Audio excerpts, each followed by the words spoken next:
Dobrý deň, z Teverička sa vám, z Bratislavy sa vám hlási váš moderátor Peter Nemec. A toto je pilotný záber zo školy na naše okno. Pre Teverička. Ideme sa ľudí pýtať, či nerozmýšľali náhodou o liposukcii.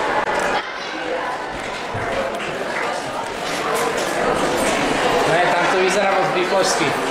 Kúpky na toho geja. Nerozmýšľali si o liposukcii? Nie, ešte nie.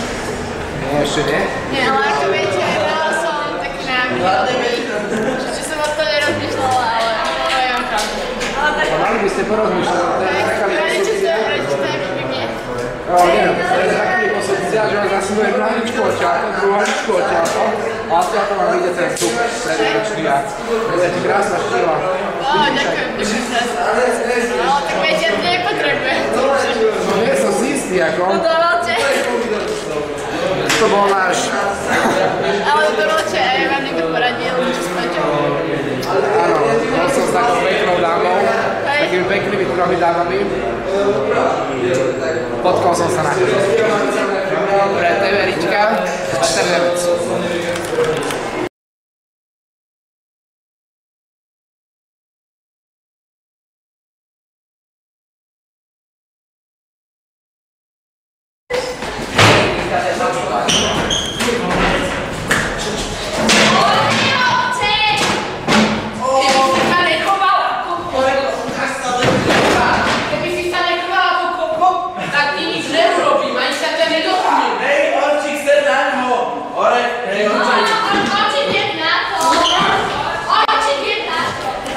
Musím to natáčať. Jak sa budem všimnúť, hej? Ideme robiť princípnú akciu. Chalanské hajzlo.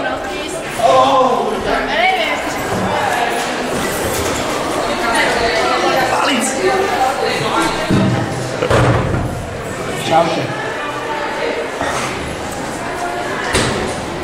To boli ženské. Ideme ešte na chalanské.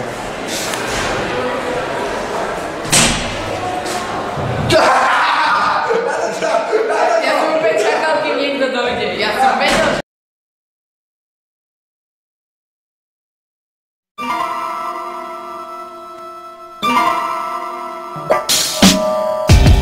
Zdraví vás vyjebaný čávo.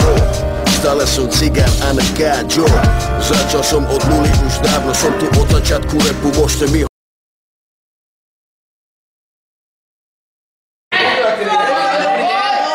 Ideme dať súťaž o najchlapatejšiu pičku. Takže, tomu dávam jeden hlas. Jemu dávam jeden hlas. Ste súťaži o najchlapatejšiu pičku. Ne o najchlapatejší ceco. Ja. Peťo, on ukázal cecky. Ešte. Vieš to? Dobre. Viac chlebákov ako cecku. Ďalší účastník. David, chceme súťaži o najchlapatejšiu pičku. A som počul, že ju máš teda ako... Koda to má.